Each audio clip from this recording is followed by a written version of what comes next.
All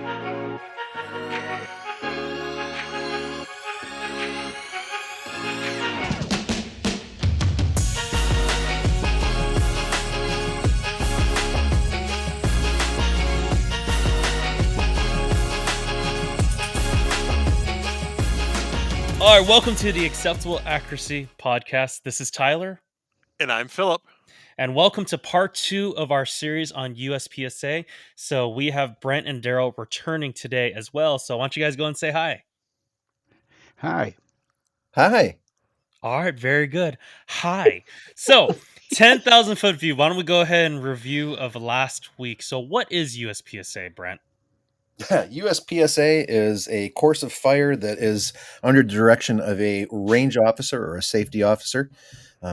You have a certain amount of targets to shoot, a certain amount of rounds, and a written stage brief that tells you how to do so. There is a timer, and on your last shot, that is recorded, and your hit factor is your score. My man, look at you go with the night. Did you read that? No, I did not. Nice. Great We always job, talk about bro. in sales. You have to have the elevator pitch. I feel like that was a perfect elevator pitch for USPSA. You know, That last episode last week. oh my gosh. That's great. Thanks, guys. Man. You're welcome, man. That's right. Philip's in sales now, so he's like, I got my elevator pitch, bro. That's Off great. the race already. We only be like 4 seconds into this thing. We are a minute and something seconds in. That's great. That's gonna be the clip right there. I already know it. 100%. They're gonna use that, and they're gonna put it on all the advertisements on TV for USPSA. Perfect. That's the poster child right there. We don't need JJ Rakaz on here like we did last week. He's a lot taller than I remember him being. Yeah, and a lot more Dutch than I remember him being. I'm going to sidetrack this right now, guys. I think I said this once in one of the other shows, but I was at Optics Nationals last year. I got a reshoot on one of the stages because of some type of failure of, I don't know, equipment failure. JJ is back there. I didn't know he was back there. Mm-hmm. So the second time I shoot, I know he's back there. I friggin' tanked this thing. I got Rakaza watching me. My reload sucks. My shooting sucks. My footwork sucks. And I look back and he's got that JJ smile, like he's always smiling. And I didn't know if he was laughing at me or he was happy that I was done. I thought the timer was the only thing that created stress in this sport. Oh, Yeah. I know, right? Did he hand you his business card for his classes that he holds? He was awesome. JJ is literally one of those guys that he encourages everybody. The thing that you really want to do is just be respectful to those guys and let them encourage you, or you encourage them after they're done with their game face. Mm-hmm. So we'll get into that actually in this episode because we'll weed that out later. Yeah, well, not to sidetrack us even more, but JJ Rakaza and I have a lot in common. Not only are we fantastic USPSA shooters, one of us just happens to be a lot more fantastic. Liars. He's also a reality TV star. If you're really interested in seeing him, he was in the show called Top Shot. Fantastic show if you haven't had a chance to watch it before. What is Top Shot? What is that? Oh, dude, have you not watched those? We're really going to go down that. Oh, no. Here we go. Top Shot, sponsor us. Yeah. Top Shot, just come back. I don't care if you're sponsored or not. Just bring it back. Let's go. Clearly, I'm missing out on something. So what is Top Shot? Oh, gosh. I guess the first question is, when did it come out? Like early 2000s, maybe? Yeah, that's probably why. I was like 5. Well, that's no excuse. Next episode, we'll cover Top Shot. But it basically was a shooting TV show that had a whole bunch of different competitions with different style of firearms and some non-firearm stuff where you'd compete. They had teams. They'd go head-to-head. They'd have anything from old guns to new guns to bow and arrow to throwing axes, all that kind of stuff. And then whichever team did the worst, they would vote people off the island. At some point, they would all go down to island. Well, I mean, out of the whatever. Anyway, the ranch. It's a saying because Survivor. Yeah. Anyway, so then eventually they get down to the top few shooters, and then whoever would finish last would get eliminated, basically, and then you end up with the Top Shot. So it started in 2010. There's 5 seasons. I highly recommend that you watch them just because they're very entertaining, and I really enjoyed them. Yeah. And there's a bunch of dudes on there that Blake and Yes. Yep. Gabby, Mike Seeklander. Seeklander. Yeah, there's a bunch of dudes on there. JJ. So Fun fact: a guy from Michigan won the last season of Top Shot. yeah, he was like a teacher. 3-gun dude. Yep. Yeah. Yeah. Okay. Okay. Hmm. There we- USPSA. Yeah, this show came out when I was in high school. I thought you were going to say when you were in middle school. That was No. like in grade school. 2010, I just started high school, so I was 13, 14 when it came out.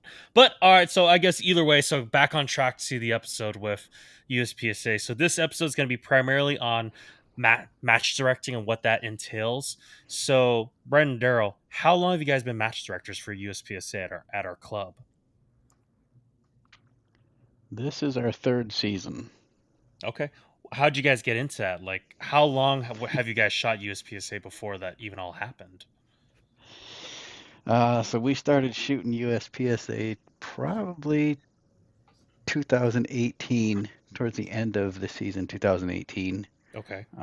And then from the first year or so, it was on and off. We were doing 1 month we'd do Steel Challenge, next month we'd do USPSA.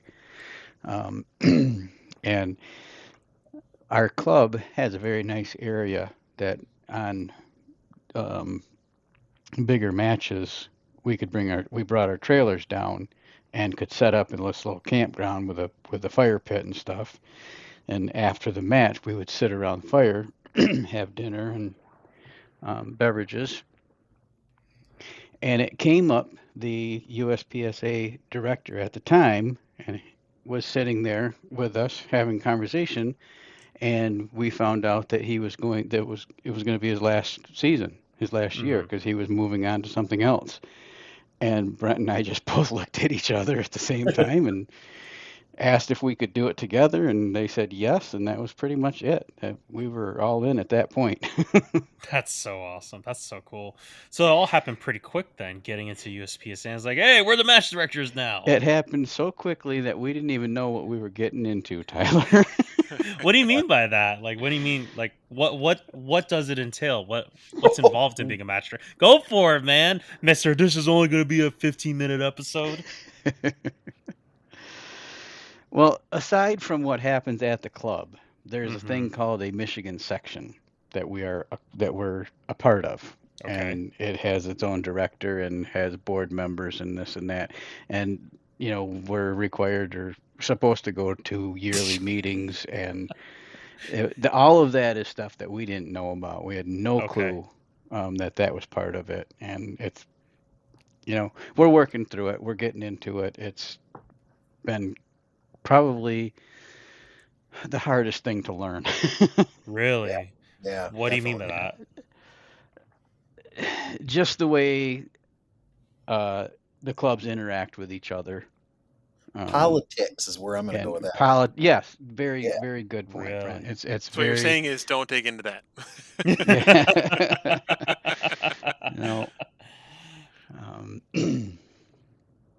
We are so blessed at South Kent. I know that there's politics. I know that people have disagreements.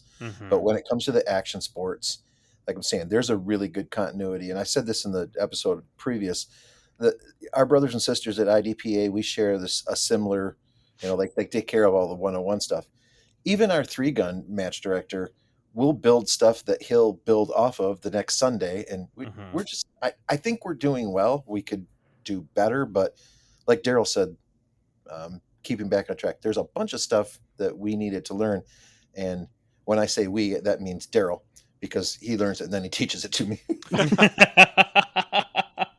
what friends are for, right? Yeah, Well, that's what I have Philip for. It's great. Daryl's the details guy. Yep. Deryl knows details and how it goes and stuff like that. And the reason he and I do so well at this is because of that. I get that, man. Thank you. I mean, Brent. it's funny because I feel like there are times that's a lot like Phil and I, where he does all the research and then I'll do some research and I kind of go up to him, it's like, I can see how you concluded with this because I would do the exact same thing. So thanks, Philip. Hey, no problem. Well, then that being said, though, you have the people that are the ones that are the details, do the research, but then you also have the doers. Sup. And I think that would be like Tyler, and then obviously I think Brent and Daryl very much share that. Brent and I have I'm, the same title at work. I know, Yes. and yeah, operations director, and I'm gonna brag on our two guests today because they won't do it themselves because they're humble dudes, but they run a fantastic match, and kind of Oh like we yeah. talked about last episode, where Tyler will kind of dump himself into something, and that's how he got really good at shooting in a very short period of time comparative to other people. Brent and Daryl put their heart and soul into every match that they run, and they make everyone feel involved, Yep. invited. They run a fantastic match. The previous match director did a really good job with matches Yeah. and handed them off like a really good, functional program. And more or less, like Brent and Daryl just took it and ran with it and see if they can take it to the next level. Hmm. So, with all that being said, that I want to put that as a frame of the rest of this conversation, so that people who are listening understand why Brent and Daryl are on this podcast today, talking about it because they invest a lot in it. They have. And to even add on to what Philip had just said, when I first started USPSA back in, I don't know, 2021, I think, I didn't even realize that Brent and Darrell essentially just kind of took it over for the past, what, year or two at that point. And for me, like, it seemed like they've ran it for years. I had no idea. And it was so cool how welcoming they Seems were, how like it. professional. I don't know what you're talking about. What? They are. They're great. So, no, I'm very thankful for Brent and Darrell and all of their hard work and their dedication and passion that they put into USPSA at our club. So I've never, I guess that's not true. I've done one mini USPSA match at another club before and it was okay. But I will admit, I feel like I've been very spoiled and blessed at South Kent. We all have. Yep. Yeah. We really have. I mean, like I'm saying, every place has its problems, but if we continue to be the solution to those problems instead of the angst of those problems, we'll make it Hmm. better. Well, I mean, And yeah. Well, I think of an important leadership lesson that I've learned is don't give me a problem without a solution or at least a possible solution. Like I feel like I've done that early on in life in my career. Like I've done that. My pastor, my boss would look at me. He's like, "Okay, now what? What are we gonna do about it?" I'm like, "I don't know." It's like, "You you don't expect me to solve all the problems, man." I'm like, "That's why I hired you." I'm like, "Yeah, you're right." So, but I digress. So I guess what else is involved in being a match director? Walk us kind of through that you're willing to talk about. I guess. so I'll take a portion of this, and I know I'm kind of bragging on Daryl, but he's worthy of it. The day after a match, is it the day after or the day of? The registration opens for the next match. Day after. Day after. Thank you, Daryl. Mm-hmm. He is inundated with emails about, well, this and that, and I'm Mm-hmm. this. So Daryl takes care of all of that correspondence with shooters, and he does a super nice job of it. It's just a really good relationship with that. He answers all the questions and um, helps people navigate the 101 class, all that type of stuff. But as far as the next steps for that, and that happens right up till the day of the match. He has to deal with all of the shooters and the questions and the problems and the no shows and because he takes care of registration as well. But he and I start building stages, Mm-hmm. and when I say building stages, we get out our little toys, they call them, and the 3D stage builders, and we start putting stuff together. And with that said, that sounds like a lot of fun, and it is, and we enjoy it. The problem with it is that you have to think through every scenario of what, how do I say this? If you've got somebody that's trying to game your stage, somebody will figure out how to game your stage or do something stupid. I'll have to Mm-hmm. say that. You have to stop people from being stupid. There we go. Okay. You do. You What have people are stupid at in doing USPSA stages? Really? like I'm saying, when that beep goes off, you forget everything that you're doing. Mm-hmm. And we got to stop people from breaking the 180 or giving them an excuse to look at it or think about how they're retreating or doing some type of no low or um, a table start where you have to pick your firearm. We have to think through all of that stuff, and of course, put that into play with new shooters, and now we're going to Mhm. teach them that. But one of the things that Daryl and I agree on 100% is we need to help people get ready for the level 2, the level 3, and Yep, the national matches. And absolutely. if we don't, I think one of the reasons we're having so much success the last couple of years with our attendance numbers is people are using our match for, hey, these guys are going to push us Mhm. and get some stuff out.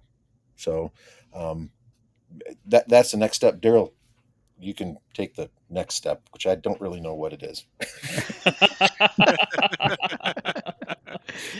That's So yeah, fantastic. so as match directors, we're responsible for well, number one, scheduling the match, but Mhm. figuring out when it's going to be, taking care of all of the squatting, which happens inside a practice score, constructing all of the stages, um, figuring out, we got to juggle how many stages we're going to set up by how many people we have signing up.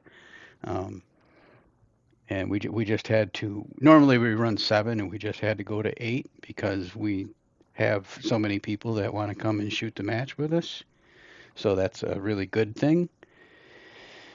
Um, and then we gotta make sure that the staff is there.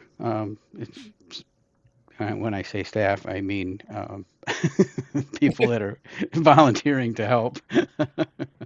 So we get together on Friday, the Friday Mhm. before the match, to set all these things up and walk through them as best we can. Make sure that there's no pitfalls or traps or places where you can stand and see every target.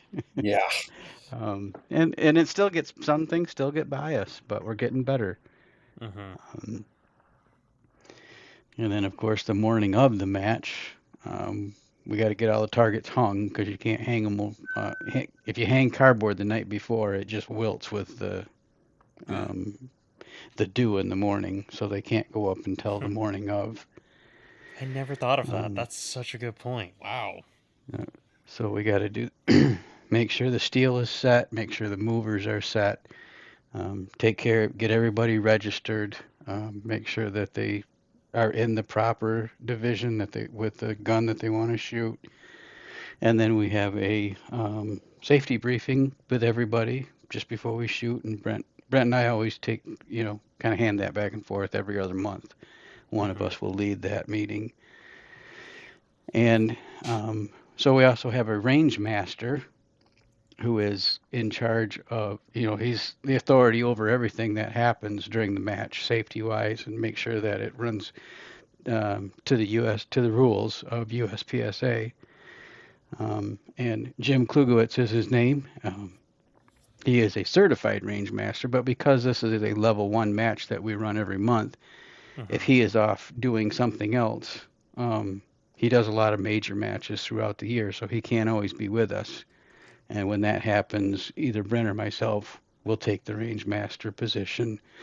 One will be the match director, the other one will be the range master, and then that just adds a whole new level of complexity to it because we have to deal with the um, scoring calls and the DQs and the what if I do this and can I Mhm. do that and The So game. as the match gaming. directors, Yes, are you guys competing as well, or what do you guys do then? go ahead, Brent. Well, I mean, up until this month, yes. But looking at 84 shooters signed up for this following match already. And what are we 2 weeks away, two and a half Three weeks away? weeks. 3 weeks. Wow. We have Yeah. 84 shooters signed up right That's now. insane. Wow. I know it's insane. It's And such a blessing. But sometimes I tell Daryl, I was like, man, I don't know if I'm going to get to shoot. And he's like, yeah, we'll shoot. I will admit that there has been times where Daryl and I have shot less than optimal Oh yes. because, you know, I can't tell you how many times, we have radios that are throughout the range for obviously for safety, Mhm. two-way radios, sorry. And I can't tell you how many times the RO running me will be like, make ready. And I put a magazine, drop my slide, and they go, you know, range master or match director or something. I'm like, dang it. I'm like, can I do this real quick? Mm-hmm. It is a, what was your question? Well, If you get to Did we that get shoot to that was in the the shoot? question. match, But are yeah. you guys shooting, Yeah. or what does Yeah, that look like?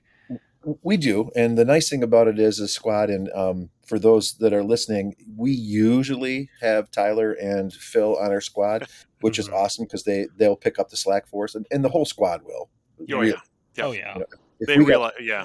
yeah, The squad realizes that you guys have a lot of responsibilities, yeah, which is one reason why I love our squad, because we're like, yeah, no problem.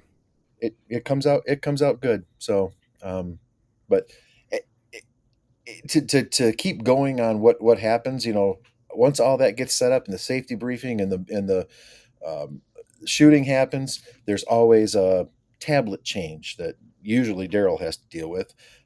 We do have another guy there that is kind of a, let's say, tablet master. Savior. Yes, Yeah. yes, yep, yep. And he will help us out when he's around, and it's super nice because he knows everything about it. That's But awesome. no, there's a whole bunch of people that participate. Would this be a good time, Daryl, to speak about our setup crew? Yeah, Yeah, absolutely. That was Go actually for going it, to be man. the that's question I was always going a to good ask. time. It's Yep. always a good time. So we've got there's a nucleus of a setup crew, like Daryl mentioned, that happens the Friday before, and a lot of USPSA clubs have to shoot their matches on Sundays because they don't have a setup crew that can work on Fridays. So they Oh, set that's a up good on point. Saturday. I mean, this What is that group called? The squad called? they call themselves the Geezer Squad because they're all retired, and I hate that name, but I don't Wow. know. They're retired dudes, and they give of their time and energy, and we usually have breakfast that morning, like I don't know, we 7:30 or something like that. We make sure that we're out on the range by 9 setting up, and um, as this grows, it becomes even more demanding on those guys, not only Yeah. just us, but those guys. We did pick up a new one though. So Mr. Bing, one of our guys that comes in and usually hangs targets in the morning because he's still running a business, looks like he sold his business and he's going to be retired. So we're going to pick up Oh, no another guy. kidding. That's awesome. Yeah. Nice. Yep. How many guys do you typically have for your geezer squad? Boy. Um, we've had up. The We've the core is 6, but yeah, there's yeah. there's other ones that come in once in a while. Yeah, some guys that aren't retired that have a Friday off, or do something like that. Tyler Mm-hmm. So and just because I have a day off doesn't mean I'm free. Let's clarify that. I take the day off to go do this. So That's anyway, but fair. we just couldn't do it without these guys, and Of we course. try to build them up as much as we can, and try to make as much effort to make it easy on them. One of the things that Daryl and I have done that I haven't seen done yet anywhere else, but then again, this is the first time we've been match directors. Um, Daryl and I put booklets together, um, build books, we call them. So it shows the stage.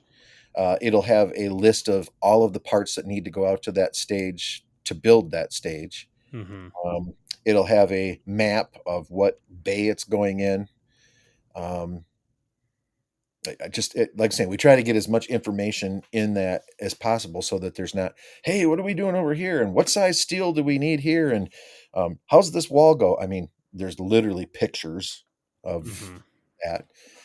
And these guys do really, really well with that. Um, Okay, and when he says Daryl and I, he means Brent. well, That was Brent's master plan, and it's working beautifully.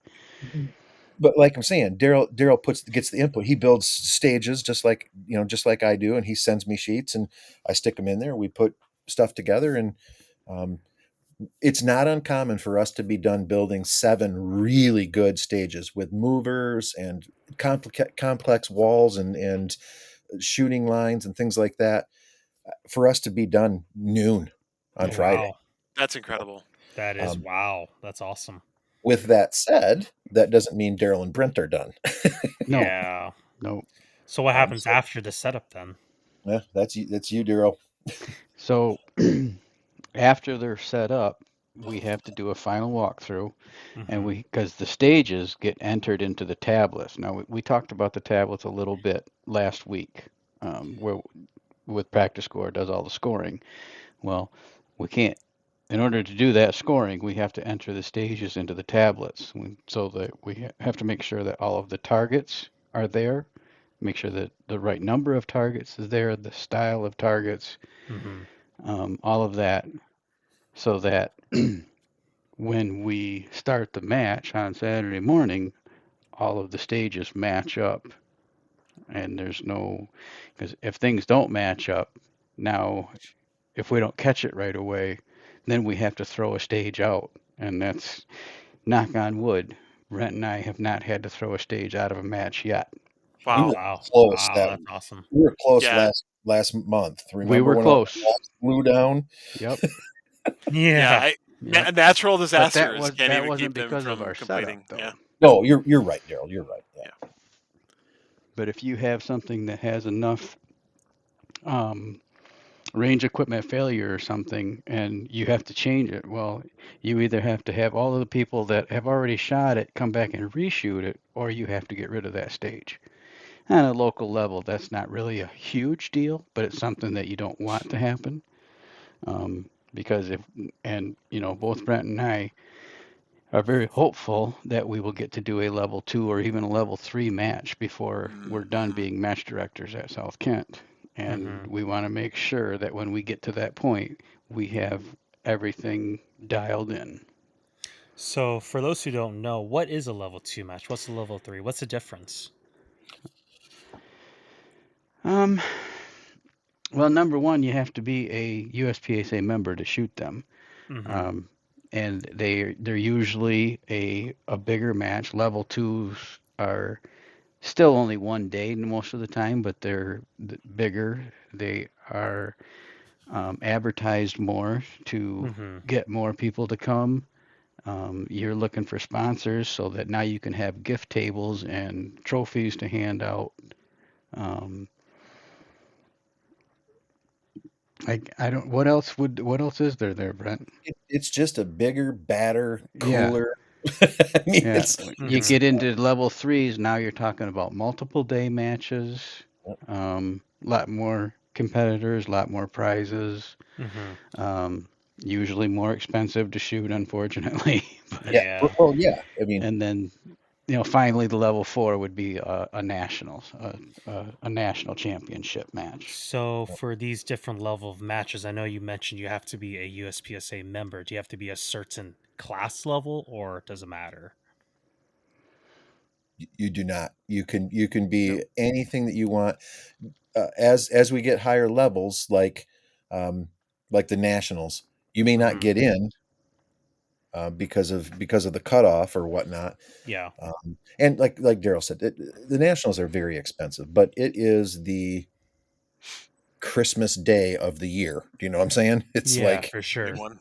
The Super The Bowl. best way for a it's lower class shooter to shoot nationals is to go work it, which is what we're gonna do. That's Or have great. very nice match directors that well, give you a slot. well, here's Yeah. the things, guys. Like usually the nationals are down south, um, which is cool. I mean, move them around the country, Mhm. but it's usually in the summer, so it's hot as blazes. Mm, Down in where are they usually at? like Talladega. They have. Talladega. Yeah. Yep. So last Florida. year they moved him to Ohio to Cardinal Center. I actually Daryl had some family obligations that he was out on, but um, I was accepted last year to go and work a stage. It was 400 plus shooters. It was Wow. ridiculously super fun. I learned a ton, um, but I got to shoot the match. I got to shoot a nationals because I was working, just like Daryl said. So Mhm. go run Didn't you these make the things. commercial too? Or the ad or the social media post or something like that? I have no idea. Oh, your Jeep made it. That's what it My was. Jeep, yeah, my Jeep was in it, Your right? Jeep made it. I remember now. Yep. Oh, Mhm. jeez. Yeah, One I of the was flexing a lot, but one of the cool things I know too with those higher level matches is with nationals, and I don't know if areas are included in this, but USPSA is its own like organization, but it's based off of IPSC. We mentioned in the previous episode. Sure. But if you do really well at the national level in the United States or in any country realistically that shoots IPSC, you can go on to do the world shoots. And I forget how often they do those, but you have an opportunity to potentially put yourself head to head against the best shooters in the world. Yes, you do. So when you're there working those, you know, you guys have the opportunity to see like the top level shooters because they're trying to get those slots, right? Or they're sponsored by Glock or SIG or Canik or whoever, right? Like you get to see some of the coolest like top level shooters do their thing. Yep, we do. And And they like also Daryl get said, to see us. yes, they Do do. your thing. Yep.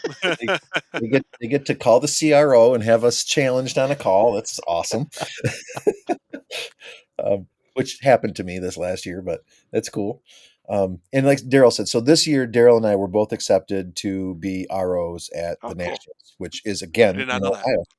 So yeah, so we will be taking off Congratulations. end of That's June. Yeah, awesome. Great job. that's if we're alive after the Wolverine. So Yeah, okay. So it's like being like the official on the Super Bowl, right? Like it you're officiating the Super Bowl of shooting. it is, yes, it is. And like I'm saying, if you go in with the right attitude of serving and making it easy and fun and all that stuff, there's a lot of stress there too, guys, from that at that level of a match. Even at our levels of matches, we try Yeah. really hard. Daryl and I try very hard to put stages so that we won't get backups. You're always going to get backups. It's just you can't do it. Somebody coming off of a 24 round classifier to a hard to set up like we had this last year or last month. There was people that were backed up. My Mhm. advice to everybody is always have a snack, get a drink, go to the bathroom, and talk with your fellow shooters and hang Mhm. out, and just stop being a baby about it's backed up. Yup, it is. Mhm. So So yeah, so I guess going back to stage design, what does that look like from start to finish with your guys' planning process? jeez. Go for it, man.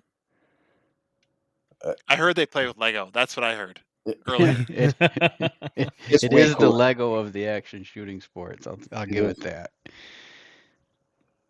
So we both have what it's a 3D 3D builder. builder's kit. Yeah. So it has miniature versions of walls, Mhm. barrels, targets, cardboard targets, steel targets, all that stuff. Everything that we would use on to build a regular, life-size stage, we have miniatures of. So we would get them out, and I don't know exactly how Brent does his, but I always start with my wall configuration, and I will set up the walls the way I think that I want to do this one, figure out what my shooting area is, and then start placing targets in strategic locations so that, um, no, like alluded to earlier, that you can't shoot all the targets from one spot. You Mhm. need to make people move. You want to hide them a little bit so that it makes the shooter think when they're going through, how am I going to attack this stage and do it quickly, safely, and make sure that I get all of the targets. Which ones Mhm. can I see from where? There's a lot of planning that goes through a shooter's head just before the beep goes off. And that's, we just, like Brent said earlier, we're trying to get people ready. Not only do we want the newer shooters to feel welcome and have a good time, but we want our regulars to be able to test themselves before they go to a bigger match. Mhm. Absolutely. For me on that, and I don't know, maybe I'm just a little bit crazier in the head, but I've got stupid ideas. When I sit down in front of that thing and, got a nice drink next to me and I've got music playing, I'm like, okay, I'm going to do something stupid. And usually that ends up not working out. Base it all. But it literally is using your imagination to exactly what Daryl said. Push somebody, but do it safely. Mhm. Um, and of course, with that, the hardest part about that for me is all of the rules that USPSA Yeah. has Yep. about distances from steel and what what a shooting area is if the wall's inside of it. Can you touch the wall? And then do. And this is where you have to take as much of that out to stop the gaming, so that you don't have people calling the match director every 15 minutes to stage 7 because they're like, well, yeah, but you can touch the wall here, can't you? No, it's outside the shooting area, stuff like that.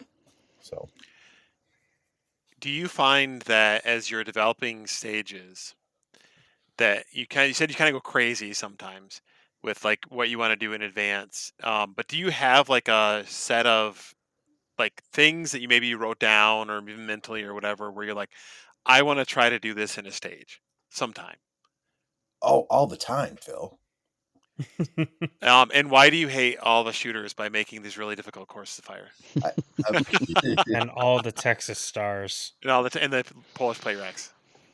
yeah, well, I'll tell you what. It does it make you really happy when you hear a shooter saying, "Oh, this course is so hard"? Or when That's a tongue in cheek, by someone's the way. shooting and then Phil just tells him, "You can just stop." That happened to me once. I was having a war against a Texas Star. Oh, It was so bad. Well, come to find out, my red dot wasn't zero dot. No, that's not true. My red dot was loose. So yeah. So When I one of the show up things, on a stage and Kyle tells me he hates me, I know I did my job right. yeah, exactly. You hear that, Kyle? exactly. That's Yep. funny. Kyle's one of our. If for those that don't know, Kyle's one of our. He's a really good shooter at our club, and um, he usually squads with us. But I think I don't know why. I don't know why either, because like him and Steven, like those two are Oh, you two as well, Brent. I mean, you guys float through stages, and then I'm always like, okay, I thought I shot that well, but clearly I did not, and I shot it slow. And well, how old am I? yeah. And then you go watch David Miller tear down. I mean, you're just like, is he done already? That was like 6 seconds. What's going on? Is this like 2 string stage? Um, the whole thing of it is super fun. And going way back to the question you said, so what's next on that? And we were talking about once Daryl gets it basically enters all the stages into the tablet, and Hmm. he didn't make that he made that less complex than it is. You have to know your no shoots. You have to know if a target is a non-scoring on miss and this and that. I mean, there's a bunch of stuff that goes into that. um, and then the part that I really kind of like, but yet I hate at the same time is written stage briefings, because that's the first thing that Mm, the shooter is going to call the match director over for. Well, it Hmm. says that I got to have my favorite. It says I got to have both. It says feet on marks, on start marker is usually how we'll write that. Hmm. Well, can I just put this one on there? I said, is one a feet? But that's the type of stuff that you need to yeah. deal with. I'm like, okay, guys. I mean, you can if you want to try to do that. I said, but if the RO catches, he's not going to start you because it says feet on start marker or Yeah. touching start That marker. that is one thing with USPSA is it is very much a gamer sport. Sure. Everybody's going to try to find every single thing possible to try to like be faster. Like I I still remember that one match we were at, right, where we had the lady who was like her start position was like bizarre. oh gosh, yeah. Like how she had her hands. Like I don't remember. Do you remember how she was doing It was that? raining and she didn't want water on her optics, so she's trying to bend over her. Oh, that's right. Yeah, she she was like halfway bent over, thinking it was going to give her an advantage. It's right. She's like, go ahead, start, go, go, go. She wanted me to start her real quick, and boy, I drug that out like a two-step on a doggone. It's like, no. Wow. Um, but regarding stage design, and I want to ask this before I forget, or I guess maybe more of a point, and you guys can kind of speak to this as well.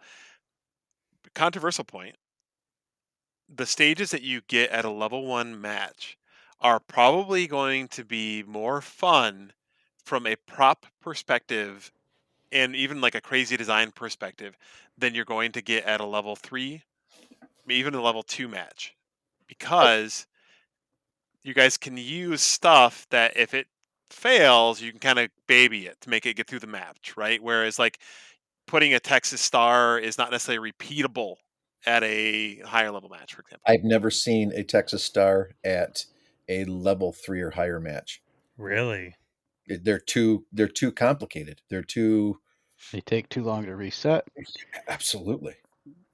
Professional or what do they call it, competitive equity, where like, oh, the one plate was off by 2 degrees compared to the other shooter, To that tell kind you of what, stuff. if you can't give every shooter, every competitor, I'm trying to change that word from shooter to competitor, by the way, Yep. Hmm. but every competitor the same opportunity, then you have a problem. And you literally, one of the things that a competitor can do in a match, any match, is have Hmm. arbitration. They can fill out paperwork and basically pay a fee to have something reworked or relooked at by the range master and the match director.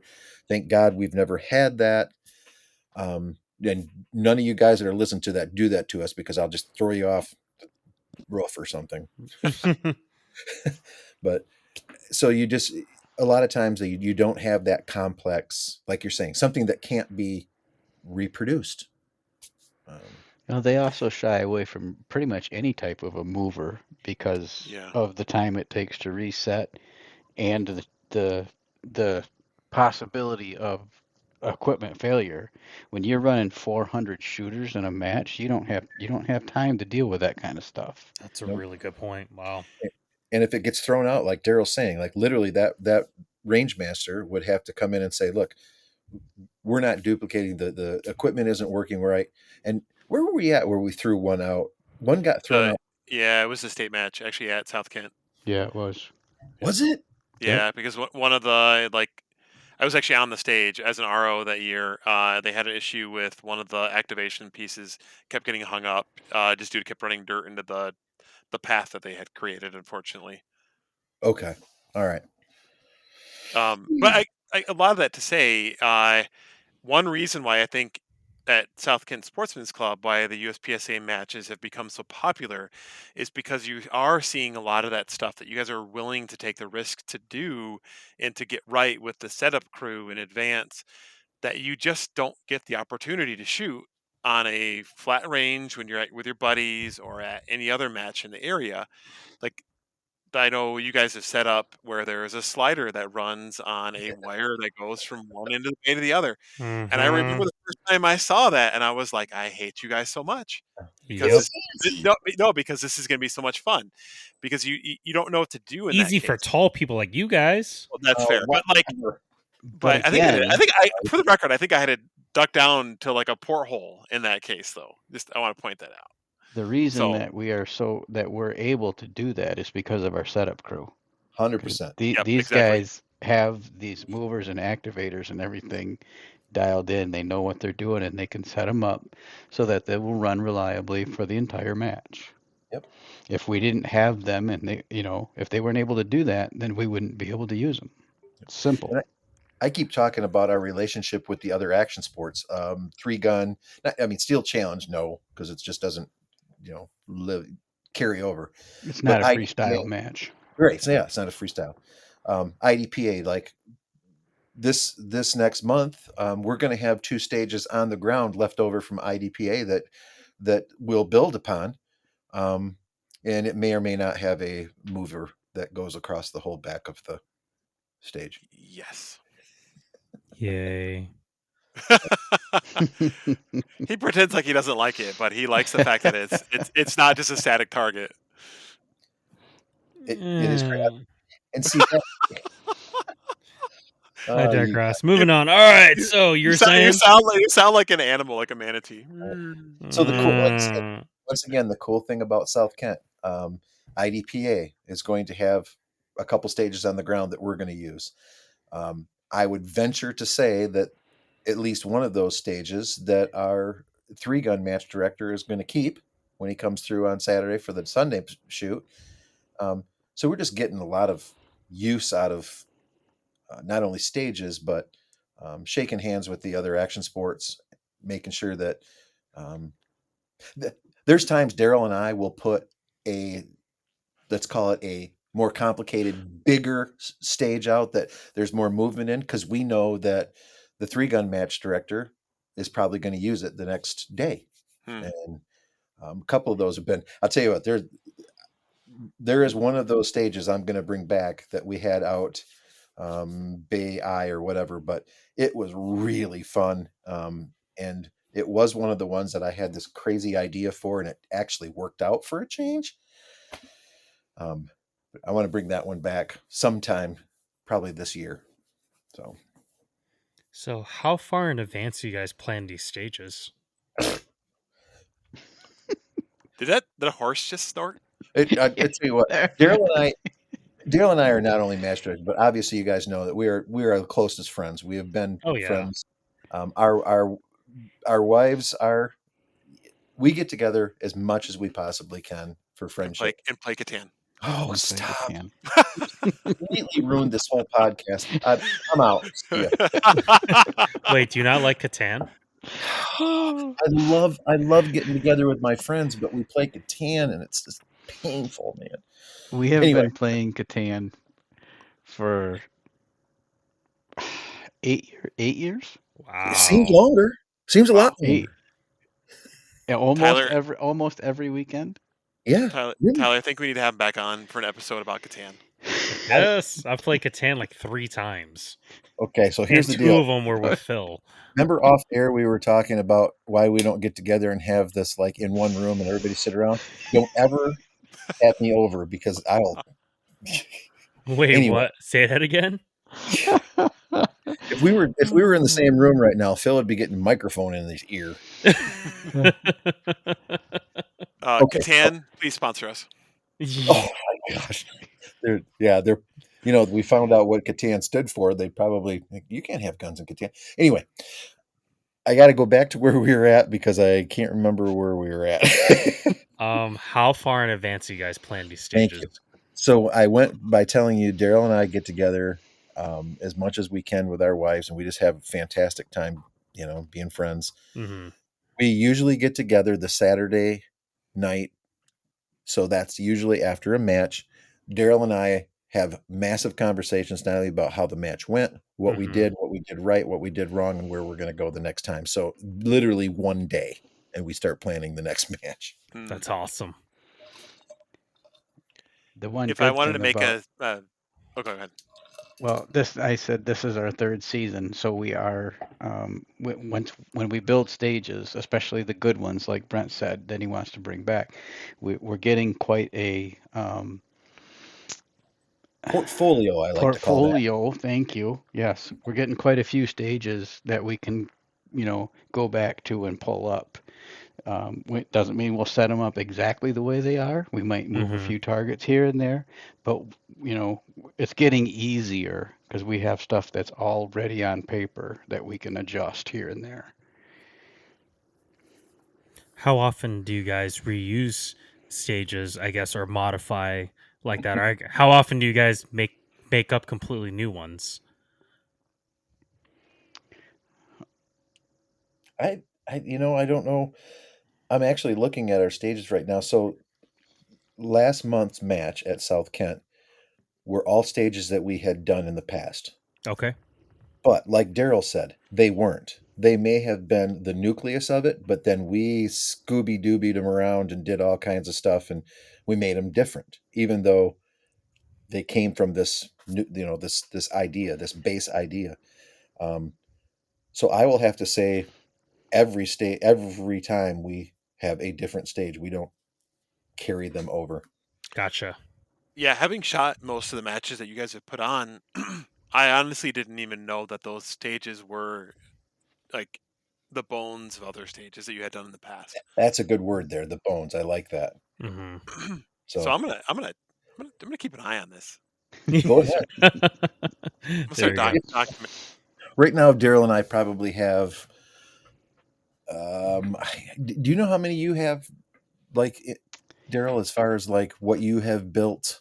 I would have to say somewhere between 20 and 25. Okay, so my last count is 52 that I have Wow. built.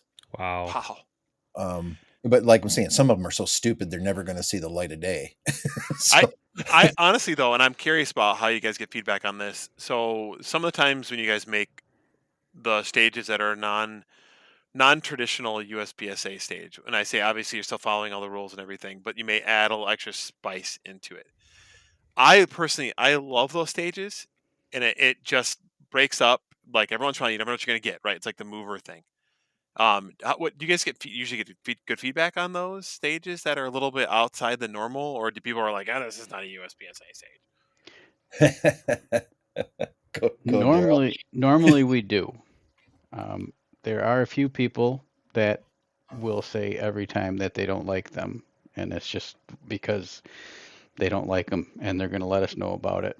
They Yep. just something about having a mover in the stage that they just don't like. They don't think it belongs there, and Mm. they're never going to say that they enjoyed it. Plate racks are the same way. You know, some people just have a thing about plate racks. There's nothing wrong with using them, but they just some people just think they're stupid, and they always will. Doesn't matter what we do. But I that think doesn't mean that Texas we're not. stars are stupid. I love Texas Stars. Please use them. Put two of them on a stage sometime. Did you not shoot the double star? I did actually, and I was just gonna bring that up. The double Death Star, that was fantastic. That was Daryl. Oh, and another thing, I'm sorry to rabbit trail here. Daryl came up with last year a fantastic idea. We kind of copied it, but one of the things that Daryl and I are good at is we look at something and go, "Oh yeah, we can do that better. We can make that cooler, faster, better, whatever." Daryl built arms to go on our star mechanism that had cardboard targets that spun. Oh yeah. And I tell you what, we got a lot of good feedback about that. They said, "Man, that was super fun." And we activated the stupid thing so that it was stationary until you activate it with a drop and a popper, and it pulled a pin, had a weight, spin that thing, and it's like, oh, okay, here we go. Once again, you're probably never going to see at a 3 or maybe 2 level 3, 4 match because you can't replicate it that well. It spun slower from them. It was humid out. It was windy out. The sun was shining on it. I mean, The you'll get pasters over it. slowed it down. Yeah. Exactly. It's like, yeah, it was Yeah. more shot up, so it was lighter. It spun faster. Like, what are you talking about? So, anyway, Yeah, and a lot of those people, if you're a new shooter, yes, it's very difficult, right, to engage something like that. But Hmm. as you progress, even as like an intermediate shooter, those things are the things that become fun and enjoyable to shoot, right? And I think those ideas and concepts were number one, you have a star, right? Where yes, you're engaging the plates, you can actively see the plates fall off the star, you can hear the ting noise of it hitting, so you know you've at least hit it. With a star that has paper, you have no no idea idea. Oh, whether or not you actually hit the paper. And I Yep. think that makes it fun and more challenging, right? And people may curse you about it, but in the end of the day, if you keep coming back with like, and it's not like a you guys, but like a general you, if you come back with the same boring stages, nobody's going to want to come shoot, right? We're out there to have fun. And that's why I appreciate these wild stages. But when you talked about the kind of the weird stages stuff, Daryl came up with was it you that did the pizza thing, Daryl? no. I remember that one. That was funny. Oh, No, that that was was left over from the IDPA state Yeah. match. Yep. that's right. That they had to hold a pizza box up over your shoulder Yep. for your start position. That was, oh my God. What? It was the worst part about it, Tyler, is that these guys didn't want the pizza box to get messed up, so they filled it full of doggone OSB, so it was about 8 pounds. Oh my goodness, that's amazing. It was So, it was a, it was a meat lover's pizza yep. Mm-hmm. with a lot of meat Yeah, on it. a lot of meat on it. And I know we're rabbit trailing, but I loved Snakes on a Plane. We took that from them That that was awesome. too, Yep. which was awesome. So, yeah, kudos to our IDPA brothers and sisters over there. They did a good job. Oh man. So I guess, hey, Philip, is there anything else you want to add or ask? So one thing I would add, and I know because Brent and Deryl, they may ask for this kind of stuff, but this is a general request. If you can and you have the capability to do so, volunteer for your local match, right? Like this stuff is all, again, it's all volunteers. It's just that. So I know we have the Geezer Squad that does the setup. If you're on the stage at the end of the day, like we said earlier, help tear down the stage. Ask how you can help keep things move like smoothly throughout the day. Like every individual that's there, don't just sit back and not pace targets or not help score or whatever it may be. Be part of the community, and then the biggest thing you can do is give your match directors grace. Because I knew that you going into this episode, I knew you guys did a lot of stuff. because we would talk about it. But I did not realize the sheer volume of things that you are responsible for prior to, day of, and then day after. Yep. So I very appreciative of everything that you guys have done. And once again, Daryl gets a lot of kudos for this because afterwards, then there's going to be, well, this happened or that happened or whatever. So he has to deal with that as well, which he's very to the point. He's kind, but he's also really strict from the standpoint of, um, well, was it the same for everybody? Could you have, whatever? Was it your gun? Was whatever? Um, I just had an epiphany of one thing that I did want to mention, that we should have talked about in episode 1 when we were talking about just USPSA. A little bit of etiquette from squads. If you come up to a stage and the squad is still shooting, hear me loud and clear on this, guys, especially the South Kent people. If they're still shooting, stay the heck out of their way. Mm-hmm. Okay? If you think you're going to step up and kind of start checking the stage out and stuff, yeah, by all means, please do that. Back by the hide, stay out of their way. If you want to go and pace, sure, you Yeah. can go and help them pace. But man, stay out of that box, stay out of the way. It's probably one of the biggest complaints that we have, that Daryl and I have. The most complaining is somebody's in the way or whatnot. But that stage is whoever squad is on it. It is their stage until they turn it over to you, until they're out, till they're clear. So just stay out of their way. Be a good shooter person. Yeah, Mm-hmm. that is actually really true. And if you people that go out there and they try to walk the stage when people are still trying to reset and do stuff, they get in the way and they actually slow things down even more. Mm-hmm. And I So remember true. very, very specifically that, okay, so USPSA is a game, and we do tend to game stuff. We do walk the stages like during the 5 minute, like after the brief has been read. But we also have the ability, if you are the shooter on deck while the stage is being reset, you have the ability to walk the stage. Mm-hmm. And in general, most people try to stay out of your way on your squad while you're doing it. And obviously that doesn't always happen. But last match, we had people that were walking the stage while I'm trying to get in my frame of mind to try to get through the stage. I ran into a guy and he like looked at me like incredulously, like it was my fault. And I'm like, dude, I'm trying to walk the stage here. And that was really frustrating. Someone So from even a different squad? yeah, someone from a different squad. Really? And I'm like, dude, like please let us have the stage until we're done. So even from a shooter's perspective, not even just a match director's perspective, like be That respectful of your fellow shooter. that is the closest I have ever come to DQing somebody for unsportsmanlike conduct. 10-6-1 in the Really? Was goalpost. Look it up. for that very thing. Wow. Yep. And as match directors, I know that sounds mean, like meanies and all that stuff, but we have the right to do that, especially if it is Mm-hmm. let's call it a continued thing. Yes. Yeah. Yeah. Well, it's even what you talked about last week, Brent, how be a good man, not a nice guy. Yep. Good men don't let people run over other people and cross boundaries like that. So it's like, yeah, no, you can't do this. This is not right. So Yep. I hear you. The sad part about it is we could go on and on. I know you guys are trying to hold this into a time frame, but that's another place where the RO or the CRO really can be a champion for their squad that they're with or that they're running. Is, they have the right to say, hey guys, you're clear, you're out, you can't be in here when this squad has stage, um, even though you're traveling with them. yeah. Another kudo I have to get out. All you guys that are coming to South Kent to shoot these USPSA matches that are filling RO duties. I mean, obviously at a level, a club level match, a level 1 match, we don't have ROs at every stage from our club. But you guys that are coming in, there's a bunch of names that come to mind. I won't name you, but thank you for coming in and being that RO that keeps things moving. And couldn't do without you. No, and we couldn't move our match forward without them. Nope. We're getting to the point where we're comfortable with running stages that use a different scoring program, not just Comstock all the time. We can We didn't even talk throw a about that. throw a Virginia count stage in there once in a while and know that it's going to be shot correctly. And that's all geared towards getting people ready for the next level match. Yep. So As much what as is Tyler hates What is a Comstock? What's a Virginia? I still have no idea what Well, those are. yeah, I know. As much as Tyler hates Texas Star, I hate Virginia stages because I can't count.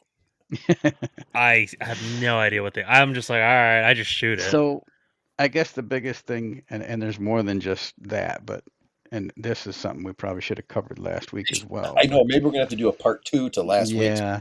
This So is why we have part 2. We're good. Comstock, We when missed. you shoot a Comstock stage, you can basically shoot as many times as you want. The best 2 hits on the cardboard targets count, Mm-hmm. and that's what they score. Gotcha. When you shoot a Virginia stage, you can only shoot twice at each one. Gotcha. If you miss, you can't take a follow-up shot. If you shoot 3 times at one target, it's a penalty. You get Yep. penalized for taking more than one shot or more than 2 Mm. shots. Mm-hmm. So it, accuracy comes into play a little bit bigger. Your stage design, your planning comes into play. Where you're Yep. going to do your reloads, things like that. But there's a lot more to think about with a Virginia count stage. It's a lot tougher on the ROs as well. Yes, it You- is. Oh, yeah, I yeah. mean, you got to be on your toes with this, and it's one of the reasons that club level matches kind of shy away from that. There may or may not be a Virginia count in the next match, by the way. You hear that, Philip? Got to get ready, man. Carry Optics Nationals I end know. of June, man. We got to get ready. Yeah. And I will say too though that like you mentioned the RO thing earlier, and on those Virginia count stages, man, it is really nice because typically you'll have you try to have at least 2 ROs per stage, but sometimes it's nice to have like a third set of eyes on stuff to find out like, hey, you know, did this person hit a fault line? Because the other 2 ROs are trying to count shots and you figure out where what order they did things or whatever it is, that makes it more difficult for them. So That was one of the best things that I had the most fun with really at the nationals, because I've worked a big match. I've worked like sectional or state or whatever that was. But how that is supposed to be, you've got a timer, you've got the RO that is in control of the range and the safety of the timer. You have a scorer, somebody that has the tablet. You have a weak side. So basically the the timekeeper or the timer is following your shooter, your competitor, sorry, through the course of fire, safely keeping everything going and all that, gives the commands. These other outside two are watching. They're watching for foot faults. They're counting shots. They're looking for wall strikes, for all the things that we're trained to do. And then, if you're really running a good team, you actually have 4 ROs or 3 ROs and a CRO, and somebody's taking a break. So you run a squad of Mhm. 10 people through. One person actually gets to take a break, sit down, have a snack, get a drink, get out of the sun, and then you rotate them back in, and you keep rotating around and around and around. And you usually want that person coming off of their break going on timer, because that's usually the time you have to spend more energy and more brain function doing that. So I loved learning that. And it, just like you said, Phil, all those eyes on there. I can't tell you how many times during this last nationals where we had wall strikes that our timer RO didn't see, because they're watching the gun. They're watching Yeah, it's a good all that. point. They're not looking at where things are going and stuff like that. They're paying attention to the safety of that. Um, so it's a really good system, um, and it's really fun to have a team like that that's going on. Um, I, I I love it. I hope I love it for a long time. So Mm-hmm. That makes sense. Well, any closing thoughts, guys? Be courteous to your fellow shooter. yeah. Yeah. Oh, Don't forget where you started. oh Yeah. wow, that's like really. I don't know if I can top that. All right. Well, you're next, Brent. I'm next. Um, wow, that's really good, Daryl. That is really good. Yeah. If I was going to say anything about this, if anybody's listening, if you're even remotely thinking about getting into USPSA or to action shooting of any sort, find a good club. I highly recommend South Kent for all the reasons that we spoke about for the last 2 episodes of this podcast. But come in, and like Phil said or Tyler said, come in and watch one. Come in and talk Mhm. to us.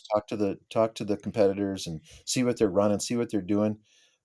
We have literally had people that wanted to get into us that after the match, Daryl and I have made the range clear. We pulled everything, we've done everything that we were supposed to, and we would actually have them with one of us shoot through and see how they liked it. Mhm. You know, That's actually how I got into shooting USPSA. The previous match director I was watching, and he's like, "Do you have a gun with you?" And I said, "Yeah, it's in my car." He said, "Go get it," yep. and I did, and I have been shooting since. That's awesome. So that and be courteous to your other shooters. For sure. What you got for us, Philip? Just kind of going on what I said before is be courteous to your match directors, plural, if you have them, the RM, or the RM, the ROs, the CROs, everyone who's running the match, because they're volunteering their time so that you can have a good time. Mhm. How Tyler. about you, Tyler? What's your words of wisdom there, Spinner? So I actually have a quote from Dr. Henry Cloud. So his is, an excuse is an anesthetic. It may temporarily relieve your pain, but when the effect wears off, your situation has not improved. So for those who are having excuses of not getting started in action sports, whether it's USPSA or IDPA, it's an excuse, man. Just do it. It's gonna be so worth it. You're gonna have so much fun. So just do it, bro. All right. With that, we ask you to subscribe to the podcast. Go on there and give us a rating and a review if you can. At Yeah. some point, we're going to start reading those on live on air, I think. Yeah, of course. So, Yeah. Read go, it on air. Maybe do Q&A. It'd be great, man. yeah. And follow us on Instagram. Tyler especially has been posting a ton of stuff on there lately from training we've been doing for the Wolverine 5K, and get involved with your local shooting club. Yeah, dude. I mean, I just bought a Insta 360 Go 3. I'm having a lot of fun with that thing, dude. I just bought a gas mask. Oh, that's the best line in the whole thing, Phil. Oh, dude. And that's going to The be way, our clip right there. Oh, just bought a gas mask. the way you were talking earlier, you need one. I know. I'm so sad. Oh, Oh, that's great. Shepherd's Pie by Maria. Please sponsor us. Oh, that's funny. All right, with that, thanks everyone. We'll see you next week. see y'all. Thank you, everybody.